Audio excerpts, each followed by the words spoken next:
بسم اللہ الرحمن الرحیم یا علی مدد۔ آج ہم اسماعیلی طریقہ جو باطنی طریقہ ہے اس کے بارے میں اپنے لیکچر کو کنٹینیو کرتے ہیں۔ جس طرح سے پچھلے لیکچر میں ہم نے کچھ وضاحت کی کہ ہمارا طریقہ کس طرح سے باطنی ہے۔ جب ہمیں کوئی پوچھتا ہے یعنی کہ آؤٹ سائڈ اسماعیلی طریقہ، یعنی کہ ہمارے طریقے سے باہر جب لوگ پوچھتے ہیں کہ آپ ہمیں اپنے جماعت خانے میں کیوں نہیں آنے دیتے ہیں، جبکہ ہم آپ کو اپنی مسجد کے اندر، اپنے چرچ کے اندر آنے کی کھلم کھلا اجازت دیتے ہیں، تو ہم ان کو کہتے ہیں کہ نہیں، کیونکہ ہمارا مذہب باطنی ہے اس لیے ہم نہیں آنے دیتے ہیں۔ حالانکہ یہ جواب 100% درست نہیں ہے، لیکن کچھ اس میں سچائی ہے۔ چونکہ ہم نے اپنے جماعت خانہ اور مسجد کو اور چرچ کو پہلے سے ہی کمپیئر کر لیا ہے، اور آپ سب جانتے ہیں کہ ہم کیوں اپنے جماعت خانے میں نان اسماعیلیز کو نہیں آنے دیتے ہیں، تو ہم اس پر آج نہیں جائیں گے۔ آج ہمارا سبجیکٹ ہمارا مذہب باطن کا ہے، اس کا ہے، تو ہم اس پر کچھ تبصرہ کریں گے۔ کیا مطلب ہمارا طریقہ باطن کا ہے؟ جبکہ بظاہر ہم ساری ایسی چیزیں کرتے ہیں جو ظاہر ہے،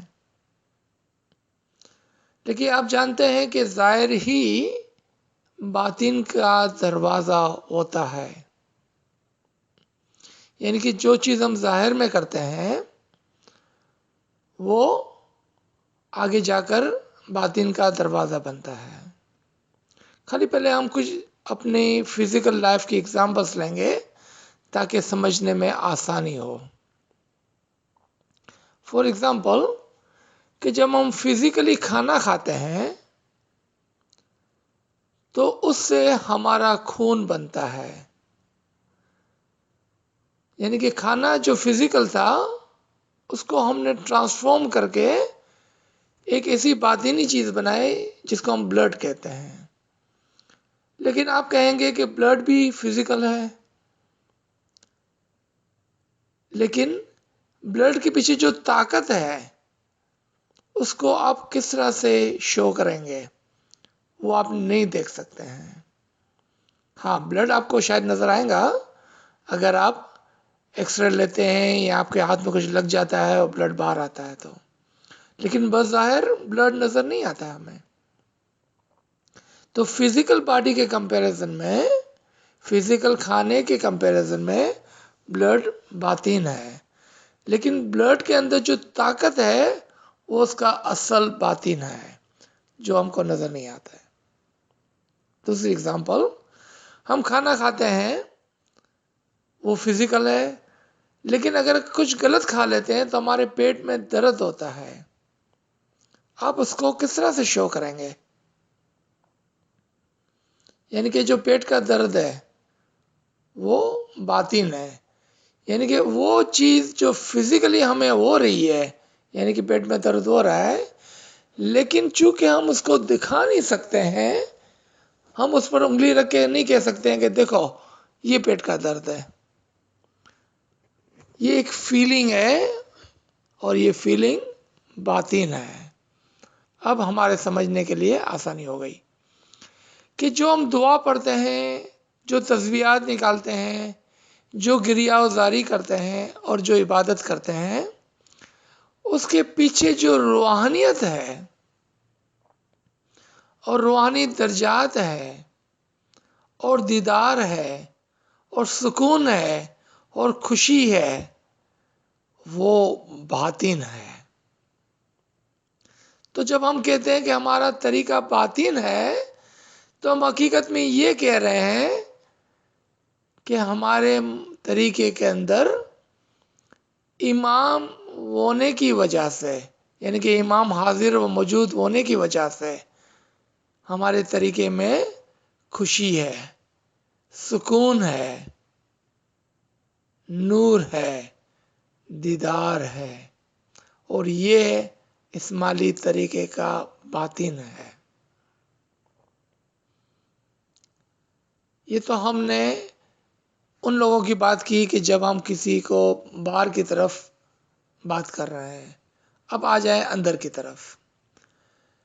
تو چونکہ ہر چیز کا ایک ظاہر اور ایک باطن ہوتا ہے، تو اگر ہمیں اپنے طریقے کی باطن کو دیکھنا ہے تو ہمیں اپنے طریقے کا ایکس رے نکالنا ہوگا، اس کا بلڈ ٹیسٹ کرنا ہوگا۔ جس طرح سے فزیکل باڈی کو ہم خالی دیکھ کر نہیں کہہ سکتے ہیں کہ فلاں آدمی کو یہ بیماری ہے، ان کا ایکس رے کرنا ہوتا ہے تاکہ اندر کی طرف جھانکا جائے، اس کا بلڈ ٹیسٹ کرنا ہے تاکہ بلڈ کے اندر جو سیلز ہے اس کو جانچا پرچا جائے تاکہ پتہ چلے کہ اس کے اندر کیا خرابی ہے۔ اگر ہمیں اپنے طریقے کے اندر باطن کو دیکھنا ہے تو ہمیں اپنے آپ کا ایک ایکس رے نکالنا ہوگا کہ کیا ہمارا دل، ہماری سوچ، ہماری عقل ان باتوں کو دیکھ رہی ہے، سمجھ رہی ہے۔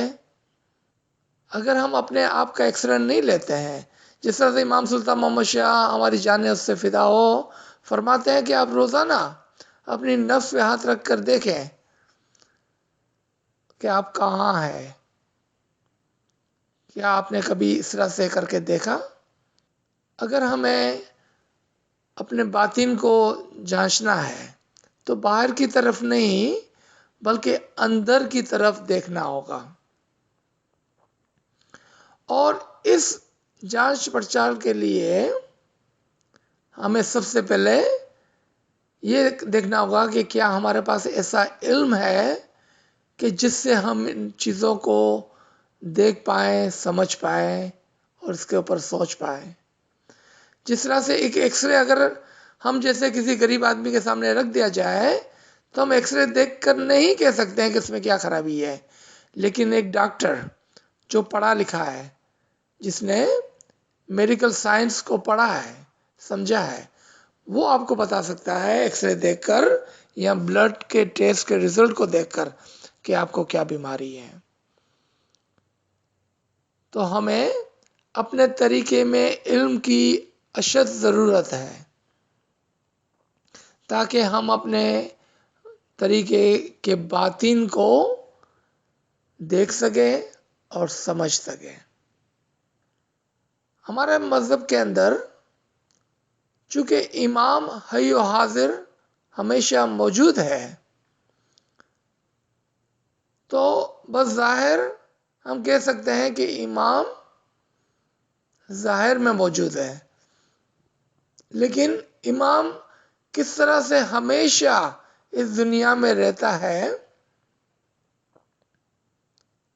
وہ اس کا باطن ہے، اور اس کو سمجھنے کے لیے ہمیں نور کو سمجھنا ہوگا جو باطن ہے۔ یعنی کہ نور ایسا نہیں کہ جس کو ہم ایکسپلین کر سکیں، کیونکہ نور کے لیے جو بات کہی جاتی ہے کہ نور ایک ایسی حقیقت ہے جس تک نہ تو ہماری پہنچ ہے، نہ تو ہم اس کو سمجھ سکتے ہیں، نہ ہم اس کو دیکھ سکتے ہیں، اور نہ ہی ہماری رسائی یا ہماری انڈرسٹینڈنگ وہاں تک پہنچ سکتی ہے، انلیس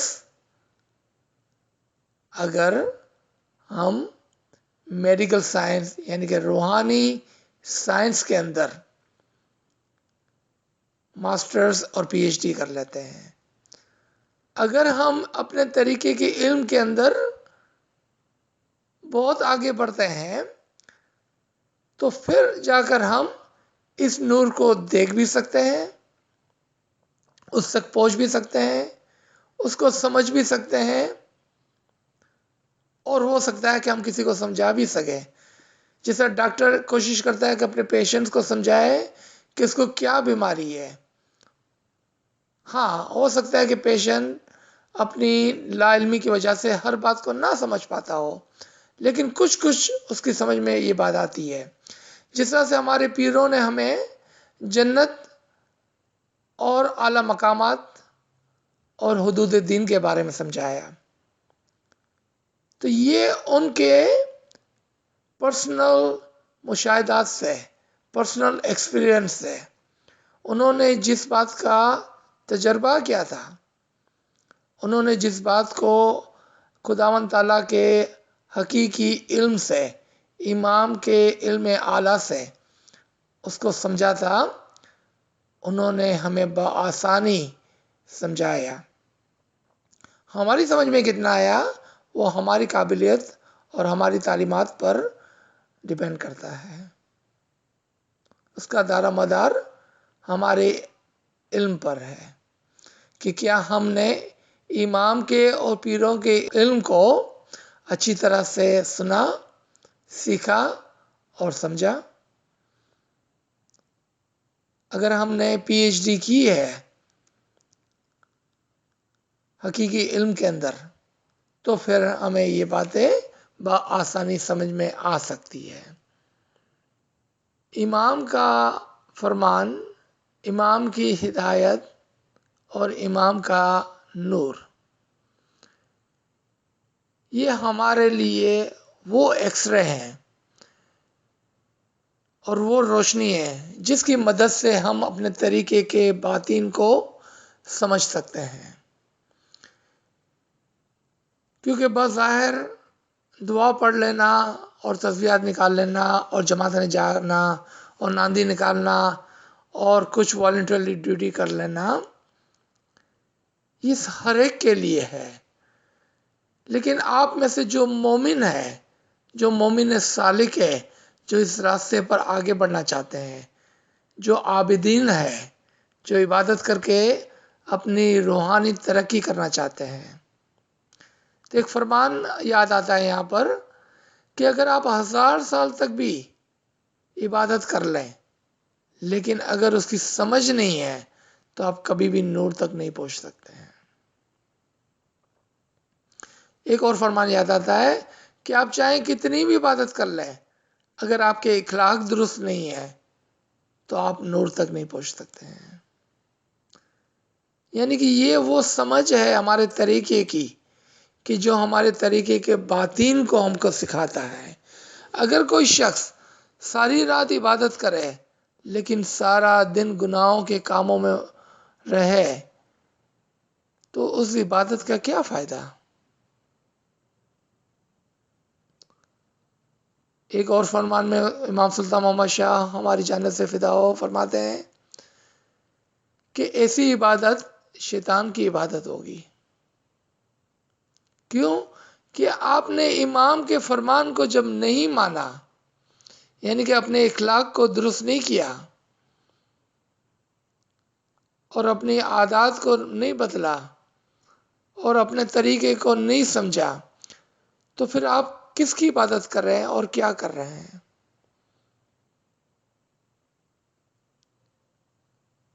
ایک بہت اچھا بات مجھے یاد آئی، نہ جانے یہ کس نے کہی تھی، لیکن بہت ہی سمجھ کی بات ہے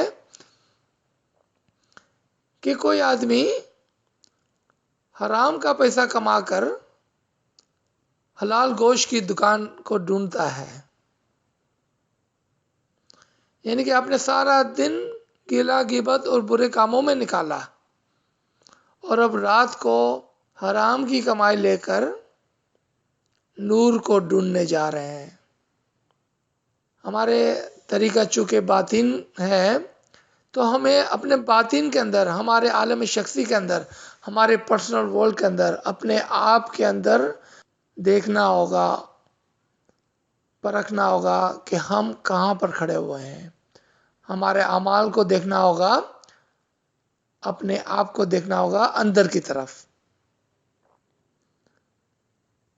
کہ کیا ہم نے اپنے آپ کو پہلے سمجھ لیا ہے، اپنے آپ کو درست کر لیا ہے، تو پھر جا کر ہمارے باطن کے اندر ہمارا طریقہ خود بخود روشن ہو جائے گا. یعنی کہ ہمارا جو طریقہ ہے اس کی بنیاد اور اس کا اصل باطن ہمارے اندر چھپا ہوا ہے، نہ کہ کہیں باہر۔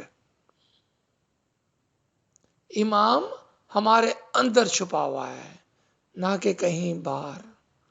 امام کا نور ہمارے اندر چھپا ہوا ہے، نہ کہ کہیں باہر، کیونکہ یہ باطن کی بات ہے، ہمیں باطن کے اندر اترنا ہوگا۔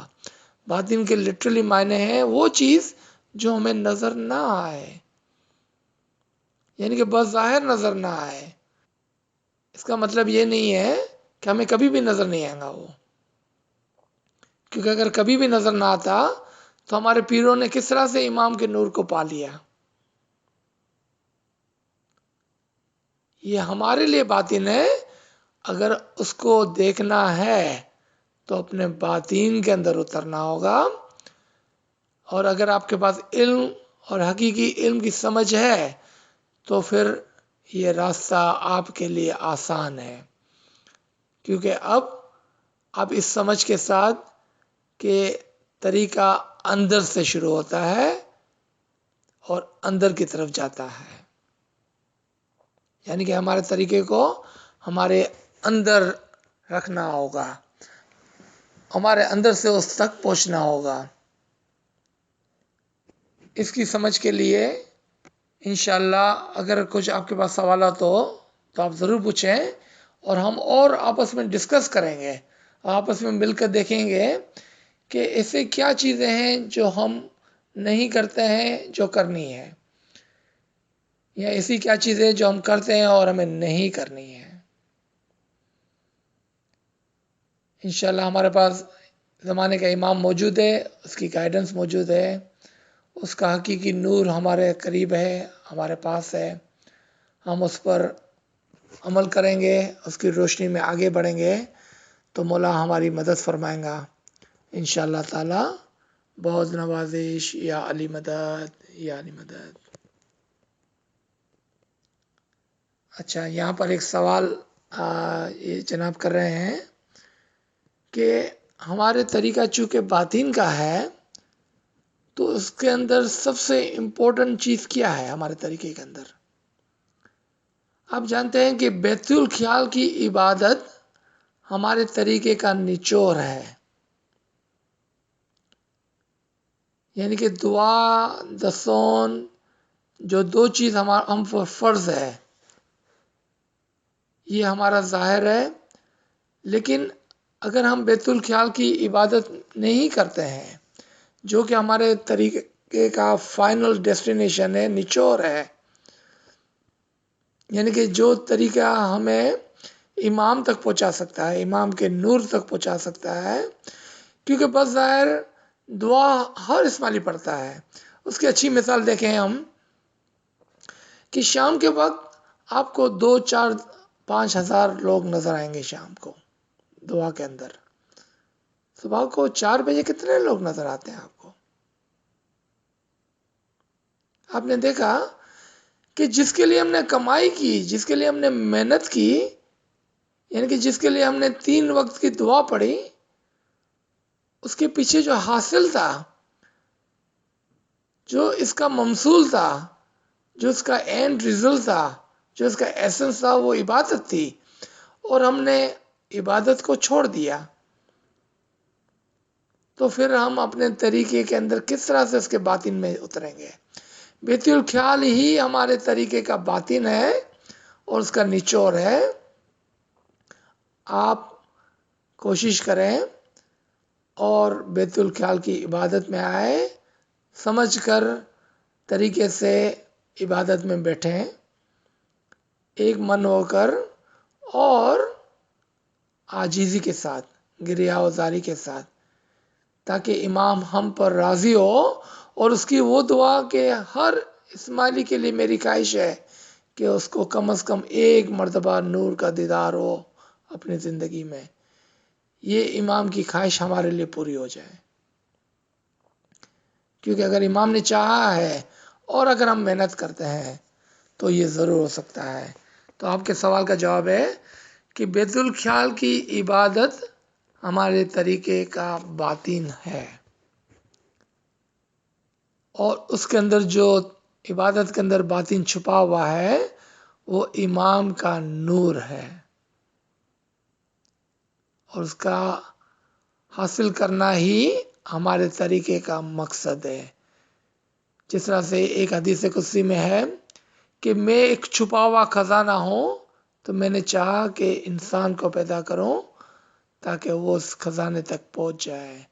تو امام ہمیں فرماتے ہیں کہ میرا نور ایک چھپا ہوا خزانہ ہے، تو میں نے آپ کو اس میں اعظم دیا تاکہ عبادت کے ذریعے سے آپ میرے نور کو، اس خزانے کو پالیں۔ آپ نے کبھی سوچا کہ امام نے اور خداوند تعالیٰ نے حدیث قدسی میں اپنے آپ کو خزانہ کیوں کہا؟ کیونکہ اگر وہ کہتا کہ میں خدا ہوں، میں بادشاہ ہوں، میں عرش ہوں، تو وہاں تک آپ پہنچ سکتے ہیں اور پھر کیا، بس ختم۔ لیکن جب اس نے کہا کہ میں ایک خزانہ ہوں، تو اس کا مطلب ہے آپ اس کو پا سکتے ہیں، اس کو حاصل کر سکتے ہیں۔ وہ خزانہ آپ کا ہو جائے گا جب وہ آپ کو مل جائے گا۔ جب آپ وہاں تک پہنچیں گے تو یہ آپ کا خزانہ ہوگا اور آپ اس خزانے کے مالک ہوگے۔ اس وجہ سے اس کو خزانہ کہا گیا۔ انشاءاللہ تعالیٰ بہت اچھا کوشچن تھا، بہت نوازش۔ یا علی مدد، یا علی مدد۔